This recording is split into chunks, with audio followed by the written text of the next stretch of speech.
जो नाराज अरकान हैं इन्होंने बैरिस्टर गौर को खत लिखा है। पाकिस्तान तहरीक इंसाफ के आपको पता ना खैबर पख्तूनख्वा में आजकल नाराजगियां चल रही हैं।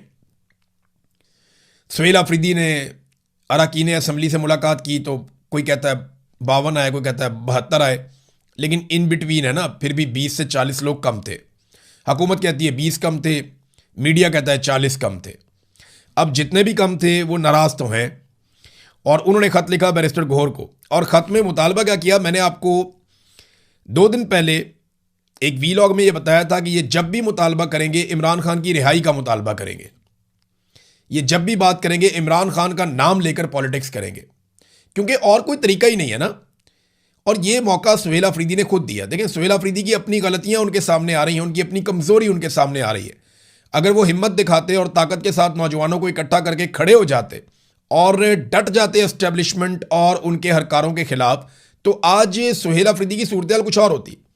ये वजारत आला तो अभी रहेगी, कभी नहीं रहेगी, लेकिन सियासत सारी जिंदगी रहेगी। तो सुहेल अफरीदी अपना नाम लिखवा सकते थे बड़े सियासतदानों के अंदर और अपना कद बहुत ऊंचा कर सकते थे। उनके पास अभी भी मौका है, लेकिन उन्होंने मेरे ख्याल में बंद कमरों को ज़्यादा शायद पसंद किया। इंडोर एहतजाज कर लिया, थोड़ा कमरों के अंदर मीटिंग्स कर ली, कोई इधर मीटिंग कर ली, कोई उधर मीटिंग कर ली। तो वो इस चक्कर के अंदर वो रहे नहीं जो वो बन सकते थे, या जो इमरान खान ने उनसे एक्सपेक्ट किया था वो सारा कुछ वो कर नहीं पाए। अब इसमें जो नाराज अरकान असम्बली, उन्होंने कहा इमरान खान की रिहाई के लिए तहरीक चलाई जाए और इन्होंने लेटर लिखा बैरिस्टर गौहर को, इमरान खान की रिहाई के लिए मौसर तहरीक चलाई जाए, कैद पार्टी वर्कर्स की रिहाई के लिए कानूनी जंग लड़ी जाए। अब इन लोगों ने जनाब खत लिख दिया। इस हवाले से हुकूमती जमात पीटीआई के नाराज अरकान का, ये खैबर पख्तूनख्वा में है ना, ये इन्होंने पेशावर में एक इजलास किया और इजलास करने के बाद इन्होंने बैरिस्टर गौहर को खत लिखकर ये कह दिया जनाब कि तहरीक चलाएं और हमें बड़ी तशवीश का इजहार है। साथ उन्होंने ये भी बताया कि इमरान खान पर जो पाबंदियाँ हैं उन पर भी हमें तशवीश का इजहार है, मुलाकातें बंद हैं उस पर भी हम बहुत परेशान हैं। इमरान खान की रिहाई के लिए एक मुस्बत, जामे, मौसर और नतीजा खेज हिकमत अमली इख्तियार की जाए। ये जनाब अब ये मुतालबात सामने आ रहे हैं। तो ये मुतालबात तो नाजायज़ नहीं है, लेकिन क्या सुहेल अफरीदी की हुकूमत गिरा दी जाएगी? मैंने आपको फिर कहा कि वो डिपेंड करता है कि आईनी अदालत क्या करती है। अगर आईनी अदालत ने कोई शरारत कर दी तो कोई पता नहीं, सुहेल अफरीदी की हुकूमत गिरा दी जाए।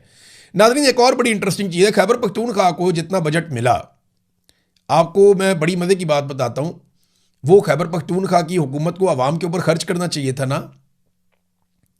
यानी जो अरबों रुपए मिले उन्हें, अपना हिस्सा जो खैबर पख्तूनख्वा को मिला, वो पैसा खैबर पख्तूनख्वा की आवाम की तामीर और तरक्की के ऊपर खर्च होना चाहिए था ना। उससे सड़कें बननी चाहिए थी, उससे लोगों के मसाइल हल होने चाहिए थे, लोगों की सेहत के मसाइल, खेलों के मसाइल, तालीम के मसाइल, इंफ्रास्ट्रक्चर के मसाइल, ये सारे हल होने चाहिए थे ना। आधा बजट भी खर्च नहीं हुआ, कुछ ऐसी इतलात आ रही हैं। नेक्स्ट वीलॉग में मैं आपको उसकी तफसीलात शेयर करूंगा कि खैबर पख्तूनख्वा हुकूमत ने सरप्लस किया, यानी वो जो उनके पास पैसा था उसको खर्च नहीं किया। रोज़ाना की बुनियाद पे सुहेल अफरीदी चिल्लाते हैं मेरा हिस्सा दो, मेरा पैसा दो, वफाक मुझे पैसे नहीं दे रहा। तो जो पैसे आपके पास थे आपने उन्हें खर्च क्यों नहीं किया? और आपको पता है कि वो हुकूमत बहुत ही नालायक होती है जिसके पास बजट मौजूद हो और वो अवामी तरक्याती मंसूबों पर उस बजट को खर्च ना कर सके। ये सिर्फ और सिर्फ IMF को खुश करने के लिए या पाकिस्तान की मिलिट्री एस्टेब्लिशमेंट को राज़ी रखने के लिए इन्होंने ये पैसा खर्च नहीं किया और ज़बानी कलामी कहते रहे कि हमें बहुत सारा पैसा दें। मैं इसकी सारी तफसीलात निकालता हूँ अभी, मुझे क्योंकि इस पर कन्फर्म इतला नहीं है। मैंने 2-3 ट्वीट्स पढ़े जिसमें मुझे इन्फॉर्मेशन मिली, एक आधा बंदा मुझे बहुत अथेंटिक लगा, इसलिए मैंने ये कमेंट किए हैं। लेकिन नेक्स्ट वीलॉग में मैं इसकी सारी चीज़ें निकाल के अपनी टीम के साथ मिलकर आपके सामने शेयर करूंगा कि खैबर पख्तूनख्वा की हुकूमत ने कहा क्या और किया क्या। अब ज़रा आ जाए नाज़रीन, जंगबंदी वाला मामला जो ईरान वाला है उसमें एक बड़ा इंटरेस्टिंग मोड़ आ गया। सबसे पहले तो ये हुआ कि धमकी लगा दी ईरान ने कि अगर जंग होगी तो फिर मुकम्मल जंग होगी। अगर आप किसी एक जगह पे लड़ाई करते हैं तो इसका मतलब ये है कि जंगबंदी की हर तरफ खिलाफ वर्जी। और फिर ईरान ने यह भी धमकी लगाई कि अगर लबनान के अंदर कत्लेआम को ना रोका गया तो हम आबना हुर्मुज़ के साथ साथ बंद कर देंगे बाब मंदब को भी, तो पूरे इलाके की तजारत रुक जाती है इससे।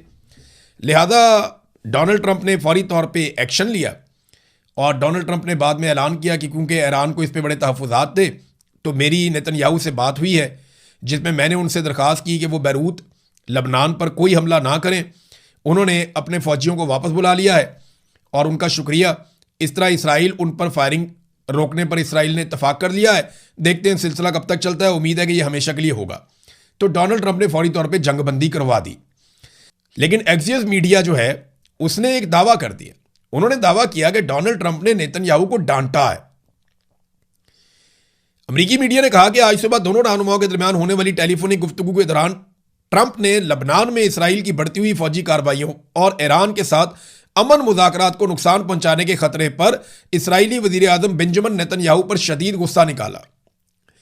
दो अमेरिकी हुकाम इस गुफ्तगू से बाखबर थे और एक तीसरे जरिए ने यह बताया मीडिया को कि एक मौका पर ट्रंप ने नेतन्याहू को पागल कहा और उन पर नाशुक्रगुजारी का इल्ज़ाम भी लगाया। नेतन्याहू के साथ डोनाल्ड ट्रंप की गुफ्तगू का खुलासा बयान करते हुए एक अमेरिकी ओहदेदार ने मीडिया को यह बताया कि ट्रंप ने कहा, तुम बिल्कुल पागल हो चुके हो, अगर मैं ना होता तो तुम जेल में होते, मैं तुम्हारी जान बचा रहा हूं। अब हर कोई तुमसे नफरत करता है। इस सब की वजह से अब हर कोई इसराइल से नफरत करता है। जबकि इस गुफ्तगू से बाखबर एक दूसरे जरिए ने बताया कि ट्रंप शदीद तैश में थे और उन्होंने एक मौका पर नेतन्याहू पर चिल्लाते हुए कहा कि तुम आखिर कर क्या रहे हो। यह है नाजरीन अंदर की खबर जो अमेरिकन मीडिया से आई है। इसके साथ एक खबर और भी है।